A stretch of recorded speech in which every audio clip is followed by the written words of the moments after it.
Was good, yeah. Ares is out and it's time we talk about him. So we'll be going over what skills does he need to skill up, what do you need to build him with, and we have a look at his single target damage, so him alone, and then who out of the two, so him and Salazar, brings more of a benefit to a team. So straight off the bat, let's get into it. His kit is super simply explained, we just briefly go over it. 20% defense zone, so obviously you want to max promotion. The on deployment stun and vulnerability is very niche. This Vital Strike is a bit confusing, but basically what it says is he has a 25% chance to do extra damage, and if the hero has inflicted the vulnerability on the target, they take even more extra damage, and the chance for this thing to happen is 35% during ult. Now we come to the ult, the only important part. At the ult you want at least minimum level 3, so you get the 40% chance to inflict vulnerability, but if possible you obviously want them at level 5 for the reduced cost. So that is our skills. Now build wise. This is basically your go-to build outside of anything, obviously. So stat wise you want to go for a casual double attack, 1 times crit damage, or 1 attack double crit damage, depending on the level of your gear. And overall stat wise you want around 200% attack, around 200 attack speed, 100% crit rate, and then whatever else you can manage in crit damage, could be more like 180%. And then obviously we have set 2, and that is going to be Guild Boss 2, because we have the basic set, that set that we talked about that you can use everywhere, and then we have a Guild Boss set obviously. So your goal for the Guild Boss set is going to be as high attack as possible, then attack speed, then crit rate, and then crit damage.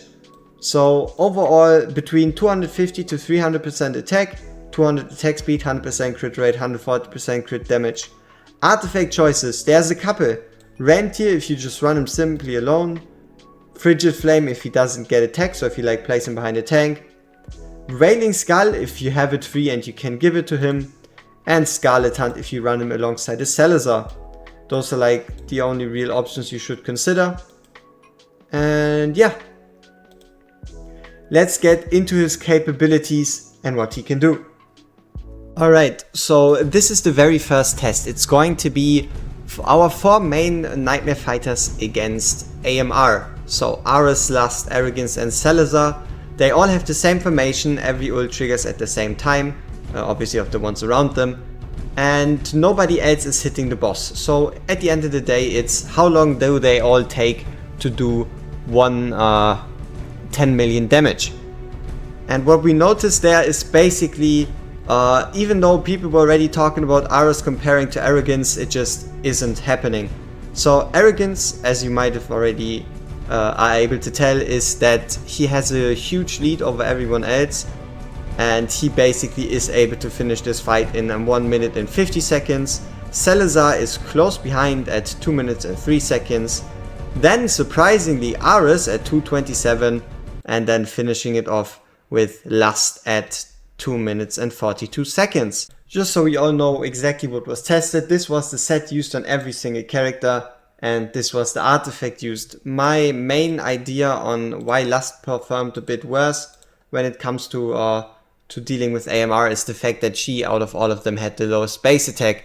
So obviously Ares with the base attack has a slight advantage there if it's really just the unit themselves without any buffs. So now basically he isn't the very strongest when it comes to like single target, and normally you have to rank Lust above him. So he's not going to be like your top 3. He's not going to shake up anywhere there. But what happens if you take the exact same team and run it on Nightmare 4 with Salazar and with Ares? Who's going to come out on top?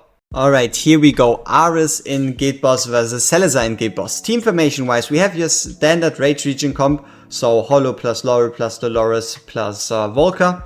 And then the rest are going to be Sealer Sonaria, and then Wrath, Lust and Arrogance. So in both cases they ran the exact same set, they had the exact same artifact, and the ult timings were basically the exact same. Now, how did Ares perform over this fight? And also, why is Ares a bit disadvantaged when it comes to actually performing in Guild Boss 1? The answer is Wacher. You're going to bring Wacher in a meta comp anyway. And what does Wacher provide? Vulnerability. So Wacher kinda takes away a bit of his usefulness, because she is able to provide vulnerability to a different team even without him being there. So overall, Wacher already takes a bite out of him. And if you then also have a Toreador, then yeah, it's basically GG for Mr. Ares, right? Ares only really works in scenarios where he's the only one that's focused on providing the debuffs. But if he is, like for example in this test, then he's actually going to perform. Now, what do I feel? How do I feel about his vulnerability? Honestly, I would have liked it a bit more if he also had a chance to inflict vulnerability outside of his ultimate. So what's happening this time is he's always doing his death down because that's his talent, but his vulnerability only actually shines or actually happens when he's in his ultimate. Though throughout that duration he is able to almost or basically to up to 100% keep up that vulnerability, which is really, really nice, especially at that 30%. And yeah, to be fair, damage wise, they were both at A0. And if you compare the two, I would go with Ares for Guild Boss 1 if both had the same awakening. Because he still provides a better benefit. If you have a Toreador, okay, it's a completely different question. You don't need Ares, right? That is also like kind of the rude way where people were calling him a budget Toreador, but there is a lot of truth in that matter. He truly is, in a sense, a budget Toreador. And now we're going to get to the damage. So if you take a look at the Salazar run that's already finished at the top there, you're going to notice Lust dealt 106 million, Arrogance 92, Sealer 70 and Salazar 68. Ares, on the other hand, was able to do 70 million, Sealer still did the same 70, Arrogance still did the same around 94, and Lust did 118. For the 118, I'm not quite sure with the way it works. It might have been that Ares ultimates or the ultimates that triggered here overlaid better with Lust's talent, so the difference shouldn't be as big, but overall I would still say the difference would be like 6 million. So even though they do look to be the same, Ares has the advantage. And now comes the interesting part, and that's going to be Guild Boss 2. Obviously, before we get to the very last part, let's talk about where he's good content wise, right? If we talk about the rest. So Gear Rate 1, you don't need him, he doesn't do any AoE. Gear Dungeon 2, let's be real here, Wacher is free, Wacher does the job better, so you don't need him there. Also, Wacher gives that nice respawn time reduction. So I guess Wacher there, though to be honest, if it is a gear struggle, Ares, no, he also doesn't do AoE. So scratch Gear Rate 2, scratch Gear Dungeon 1, scratch Gear Rate 1, scratch Gear Rate 3, scratch Gear Rate 3, Gear Rate 2 and Gear Rate 1. So basically no relevance for any gear rates. He does perform an artifact material rate though, so that's great. If we take a look at all the codexes in the world, right? Is there a place for him? Honestly, the only one I see is Arbiter of Frost. You know how many people actually used like a Toreador for Arbiter of Frost? He might be able to provide the extra vulnerability with the death down, but it's also more about DOTs. This is about healers, this is about attacks, multiple attacks is about AoE, this is about tanks, and this is about marksmen. So no relevance for codex, no relevance for any gear rates. He is an artifact material champion. He is a general content champion. If you're playing a piece of content, like let's say, I don't know, campaign, right? If you're playing campaign, you're definitely going to be able to use Ares there. If you just place him behind a tank and let him do its thing, right? So after we cross out everything like this, obviously he's very, very good in the Trial of Nightmare. He gets a decent amount of BP and you need 3 fighters anyway, so you might find use for him in Tide. And then lastly, the big thing, Titanic Ruins. Alright, so what you see in front of you is going to be Guild Boss 2.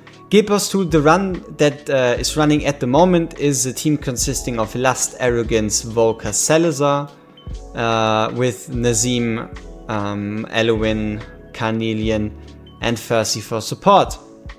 So, basically the way this is going to go is when it comes towards the end, so the phase where there should be the deciding difference, obviously time is going to slow down, and also the Ares one will be there. Overall, how do I feel about Ares' performance here?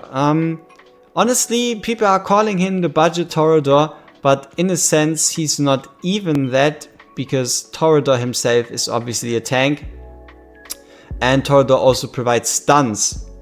It's once more an issue of Wacher being ever prevalent in current content, which is a good thing. It is a good thing for every player, but an issue for our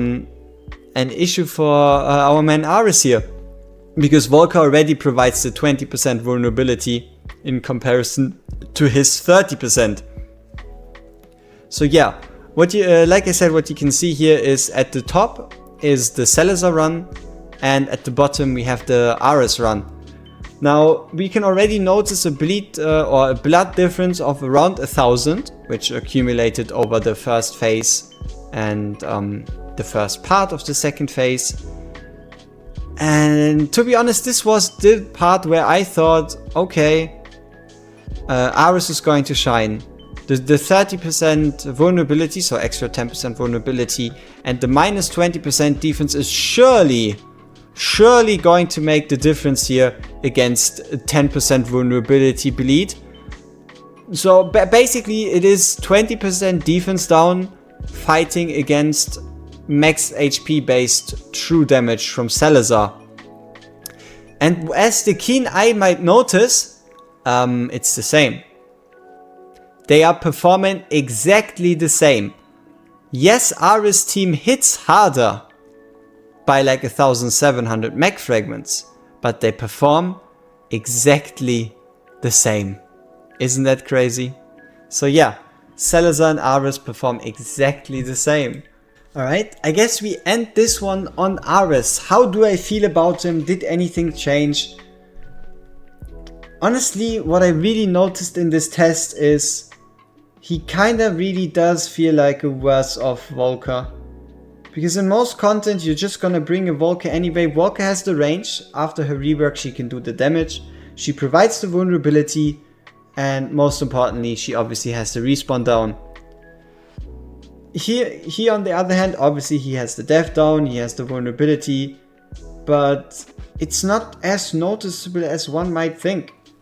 Now one last thing, or one last comparison, is obviously going to be Awakenings. If you compare Awakenings between Ares and Salazar, Ares has the way more offensive Awakenings. So Ares' damage potential himself through the A1 and the A3 is definitely bigger than the one on Salazar, though Salazar's bleed up time is going to increase by a whole lot, and that is also going to change it. So overall, honestly, if you have to pick between Salazar and Ares, you just have to go with the one where you have the bigger or the higher Awakenings on. It's actually that simple. Yeah, but let's not understate his general value. He is a fighter, he has the 2-tile range, and he can be used in whatever content you might need him for. And especially in future, I guess, hit the boss hard content. For those that don't have a Toreador, he's definitely going to be a very viable option. Though yeah, Wacher is kinda like Ares 2.0. I guess we ended on this one. If you do appreciate this humongous effort put into just putting the clips together and such, instead of, for example, showing like a 10-minute Guild Boss 4 run and then talking about always the same things, then leave a like, leave a comment, subscribe, and this has been it. We see each other in the next one.